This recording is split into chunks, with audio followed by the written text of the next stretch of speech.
I'm Owen Davies. I'm Professor of Social History and I'm also the Programme Coordinator for the MA in Folklore Studies at the University of Hertfordshire.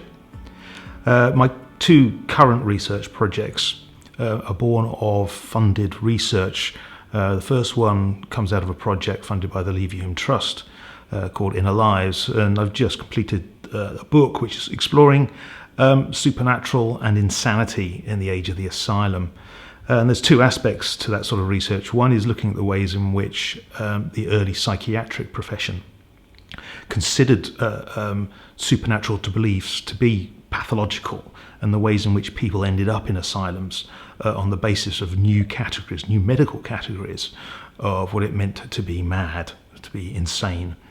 And that also involved looking at the beliefs themselves, the beliefs of asylum patients, and looking at hundreds, thousands of casebook notes of patients from the mid-19th century through to the early 20th century, and what it is they believed. Because many occasions, in many ways, their beliefs were reasonable. It's the way in which they were categorized at the time and would no longer be seen as symptoms or signs of insanity today.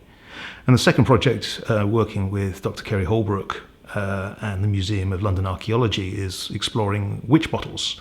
These are what we call Bartman or bearded man jugs or bottles, which were created in Cologne and the area in Germany during the 17th century.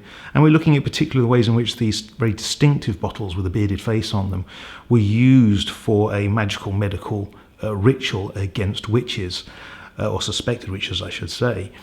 And so this is marrying both archaeological research and historical research and folkloric research.